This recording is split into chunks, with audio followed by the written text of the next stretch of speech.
আল্লাহ ডাক দিয়া বলেন, যে বান্দার কলবের মধ্যে আমি আল্লাহর ভয় থাকবে গো, ওই বান্দা আমার জমিনে দামি হইবে, ওই বান্দা কবরেও দামি হইবে, ওই বান্দা পরকালেও দামি হইবে। আল্লাহু আকবার। বলে তাকওয়া ছাড়া বান্দা কোনোদিন দামি হইতে পারবে না। টাকা বেশি হতে পারে, ক্ষমতা বেশি হতে পারে, কিন্তু সম্মান কোনোদিন বান্দার জমিনে বাড়বে না। কথা রাখা জোরে বলেন, কথা রাখা। আল্লাহ ডাক দিয়া বলেন, রে বান্দা তুমি জানো গো, আমি আল্লাহ শুধু সম্মান বাড়াইবো না, ওই বান্দার রিজিকটাও কেমন ব্যবস্থা করে আল্লাহ জানায় দেন। ওয়া মাইয়াত্তাকিল্লাহা ইয়াজআল লাহু মাখরাজা ওয়া ইয়ারযুকুহু মিন হাইসু লা ইয়াহতাসিব। আল্লাহু আকবার।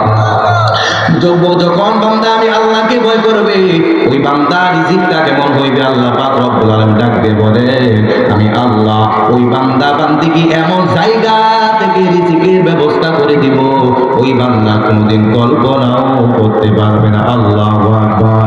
আল্লাহ বলে শুধু তাই নয়, ওই বান্দা যখন দুনিয়ার জমিনে আমি আল্লাহকে ভয় করবে গো, আমি আল্লাহ ওই বান্দার মরণটাকেও জান্নাতি বানাই। সুবহানাল্লাহ।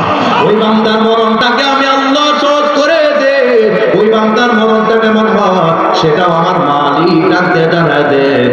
ওরে মুত্তাকি বান্দার মরণ যখন নির্ধারিত হয়ে যায়, আমি আল্লাহ পাক রব্বুল আলামিন ওই ফের আজরাইলকে পাঠানো করবে, ওই বান্দার কাছে তাতানাজ্জালু আলাইহিমুল মালাইকা, রহমতের ফেরেশতা পাঠায় দেয়। সুবহানাল্লাহ। আল্লাহ ডাক দিয়া বলে, ও রহমতের ফেরেশতা চোখান্দারে রেখে গিয়া আমি আল্লাহর বান্দা আব্দুর রহিমকে, আমি আল্লাহর বান্দি ফাতেমাকে জানা দাও, আল্লাহর পক্ষ থেকে এক নাম্বার সুসংবাদ, আল্লাহ তাকাফু, ওই বান্দার মরণের কোনো ভয় নাই, ওয়ালা তাহজানু, ওই বান্দার মরণের কোনো চিন্তা নাই। শুধু তাই নয়, তাই নয়, আমার রব ডাক দিয়ে জানায় দেন, ওই বান্দা মরার পর কোন জায়গাও যাবে সেটাও আমি আল্লাহ বান্দাকে জানায় দিই। সুবহানাল্লাহ।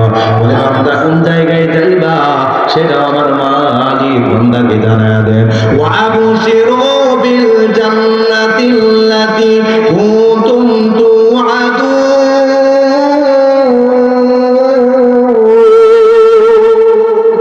আমার রব ডাক দিয়ে বলেন, ও ফেরেশতা আমার বান্দাকে শুধু ভয় এবং পেরেশানির সুসংবাদ দিবা না, আমার বান্দা মরার পর কোন জায়গায় যাবে সেটা হলো একমাত্র আমি আল্লাহর জান্নাত। সুবহানাল্লাহ। যাই হোক, আলোচনা ছিল দীর্ঘ।